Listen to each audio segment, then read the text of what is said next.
The Samsung Galaxy Unpacked event on the 11th of February is coming fast, and there are rumored to be 3 new variations on their flagship phone.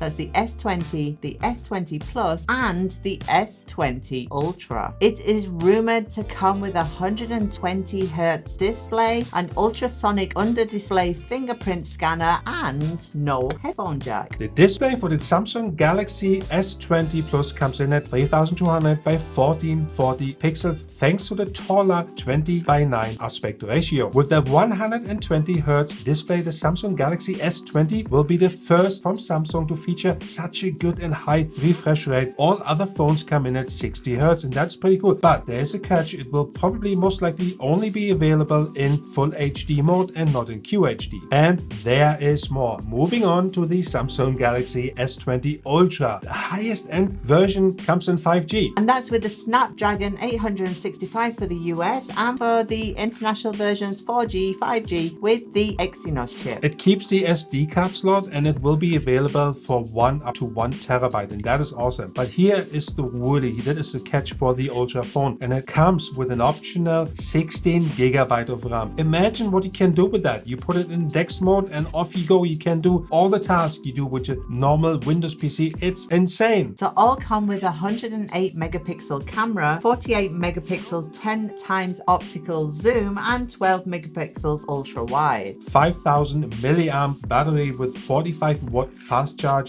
and check this out, it is 0 to 100% charging in just over 1 hour, to be exact 74 minutes, and also that is a very powerful phone. And what's even more exciting for a lot of people is that Samsung's second foldable phone is set to debut in San Francisco on the 11th of February. The phone, previously called Galaxy Bloom or Galaxy Z Flip foldable phone, whatever you want to call it, comes in with a 3300 milliamp battery, and that is, although that is slightly not that big, slightly disappointing, it is bigger than the Motorola Razr. The Razr comes in at 2500 milliamp, and the 3300 should really get you through an entire day. Unlike the Galaxy Fold, the Galaxy Fold second generation will come with an ultra thin glass layer and not a plastic layer you can find on the original version. However, there is a small twist to that. The plastic layer will be put on top of the ultra thin glass layer, and that is really in order to prevent some scratches on the glass layer, but you can also easily replace that plastic layer. And moving on to the Galaxy Buds Plus. The previous version had 58 milliamp hour battery, and the new ones have 85, which is an increased battery size. And that should really get you through an entire day. It should really last for about 12 hours. We also expect that Samsung have made some sound improvements and quality improvements to the Galaxy Buds. Yes, one thing we need to mention, as of today, there is no active noise cancelling in the Galaxy Buds Plus, and that may be putting some people off, but we'll see. And finally, we know that Jens loves his Galaxy Watch, and he's looking forward to the Galaxy Watch 2. What are the leaks? Well, there aren't any rumors as of today. There is really something from last year with the code name, Samsung have a code name Renaissance for the Galaxy Watch 2, and that kind of means revival, right? So we expect something really big and new here,